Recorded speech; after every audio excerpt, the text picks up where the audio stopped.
కృష్ణ జై. యుద్ధం చెయ్యడానికి వెళ్ళారు అంటే వాళ్ళు ఎంతటి భగవద్భక్తులై ఉంటారు. అందుకే సుగ్రీవ సైన్యాన్ని ఒక్కసారి తలుచుకుంటే చాలు రామచంద్రమూర్తి యొక్క అనుగ్రహానికి కారణమవుతుంది. నైమిషారణ్యాన్ని ఒక్కసారి తలుచుకుంటే చాలు రామచంద్రమూర్తి యొక్క అనుగ్రహానికి పాత్రులం అవుతాం. ఎందుకో తెలుసా? సుగ్రీవుని యొక్క సైన్యంలో ప్రధానంగా ఎవరుంటారు? గజ, గవయ మొదలైనటువంటి వాళ్ళు, హయ ఇటువంటి వాళ్ళు ఉంటారు. ఇందులో నైమిషారణ్యంలోకి వచ్చేటప్పటికి గజ ఏనుగులు తిరుగుతూ ఉంటాయి, గవయ గురుపోతులు తిరుగుతూ ఉంటాయి, అలాగే ఇక్కడ మేలుజాతి గుర్రాలు తిరుగుతూ ఉంటాయి. ఇవన్నీ తిరుగుతున్నటువంటి కారణం చేత వానర సైన్యం ఎటువంటి వైభవాన్ని పొందిందో గజ గవయ శరభాదులు. శరభ అంటే సింహాన్ని కూడా చంపగలిగినటువంటి మృగం. అటువంటి శరభ మృగం నైమిషారణ్యంలో తిరుగుతుంది అని. కాబట్టి సుగ్రీవ సైన్యాన్ని స్మరించినంత మాత్రం చేత ఎటువంటి రామానుగ్రహం కలుగుతుందో అటువంటి అనుగ్రహాన్ని కల్పించగలిగినటువంటి ప్రాంగణం నైమిషారణ్య స్మరణ మాత్రం చేత. ఇక అటువంటి నైమిషారణ్యంలోకి ప్రవేశించి ఉండగలిగితే, భగవత్కార్యాలు చెయ్యగలిగితే, ఇక్కడ ఉండి భాగవతం వినగలిగితే ఇంకా అంతకన్నా ధన్యత జీవితంలో ఏముంటుంది? ఇక ఇంకొకటి ఉంటుంది అని చెప్పడం సాధ్యం కాదు. ఈ మాటలు నేను చెప్పట్లేదు. సూతుడు శౌనకాది మహర్షులతో భాగవత ప్రారంభం చేసే ముందు చెప్పిన మాట నైమిషారణ్యం గురించి. అంత గొప్ప ప్రాంగణం.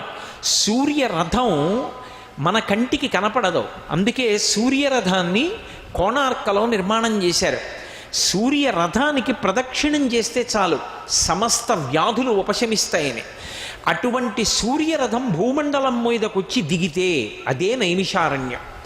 సూర్యరథంలో రెండు గొప్ప విషయాలు ఉంటాయి అంటారు. అనేకమైనటువంటి పవిత్రోదకములు, తీర్థములు, ఉత్తమ జాతి గుర్రములకు ఆలవాలము సూర్యరథము. నైమిషారణ్యం కూడా పరమ పవిత్రమైనటువంటి జలముల చేత, తీర్థముల చేత, మేలుజాతి గుర్రముల చేత నిండి ఉంటుంది.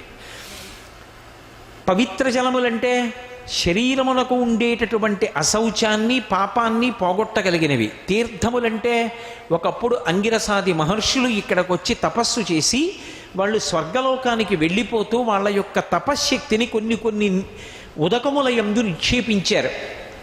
వాటి యందు గ్రుంకులిడితే స్నానం చేస్తే వాళ్ళు అపారమైనటువంటి యజ్ఞయాగాది క్రతువులు చేసినటువంటి పుణ్యాన్ని సంతరించుకుంటారు. అందుకే తీర్థయాత్ర అంటారు. ఒక్క నైమిషారణ్యంలోనే ఎన్ని తీర్థాలు ఉన్నాయి అంటే లెక్క పెట్టడం ఎవరికీ సాధ్యం కాదు. అన్ని తీర్థములతో సుశోభితమై ఉంటుంది నైమిషారణ్యం. కాబట్టి ఇది సూర్యరథంతో సమానంగా పోల్చబడింది.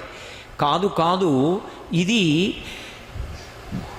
అందరికీ కూడా దాహోపశాంతిని కల్పించగలిగినటువంటి నీరు నిండిన నల్లని మేఘం సంధ్యాకాలంలో వస్తే ఎలా ఉంటుందో నైమిషారణ్యం అలా ఉంటుంది.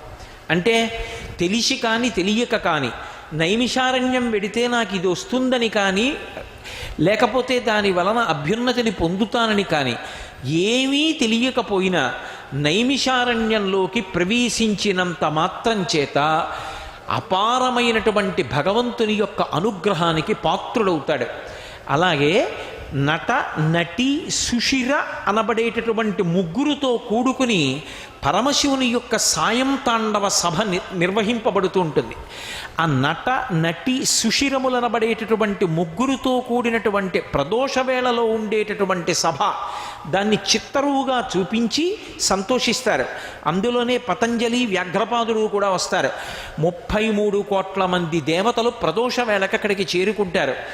ఇక్కడ ప్రదోష వేళ అపారమైన శక్తివంతం. ఎందుచేత అంటే ఇది శివుని యొక్క సాయం తాండవ సభ అనబడేటటువంటి పేరుతో ఉంటుంది నైమిషారణ్యం. ఎందుచేత అంటే ఇక్కడ దొండ చెట్లు, దుండిగ చెట్లు, అలాగే గుత్తిగురివింద చెట్లు, ఈ 3 రకాలైనటువంటి చెట్లు ఉంటాయి. ఇవి 3 ఉన్న కారణం చేత నట, నటి, సుషిరములతో కూడుకున్నటువంటి పరమశివుని యొక్క సాయం తాండవ సభామంటపంగా నైమిషారణ్యం వర్ణింపబడింది. ఇంత ప్రఖ్యాతి కలిగినటువంటి క్షేత్రం భూమండలం మొత్తం మీద బహుశः నైమిషారణ్యం ఒక్కటే కలిపురుషుడు ప్రవేశించలేనటువంటి భూభాగం. చతుర్ముఖ బ్రహ్మగారి యొక్క శాసనం, ఇక్కడొక్క చోటికి కలిపురుషుడు రాడు, సంసారము ప్రవర్తించదు. సర్వం శ్రీ ఉమామహేశ్వర పరబ్రహ్మార్పణమస్తు. స్వస్తి.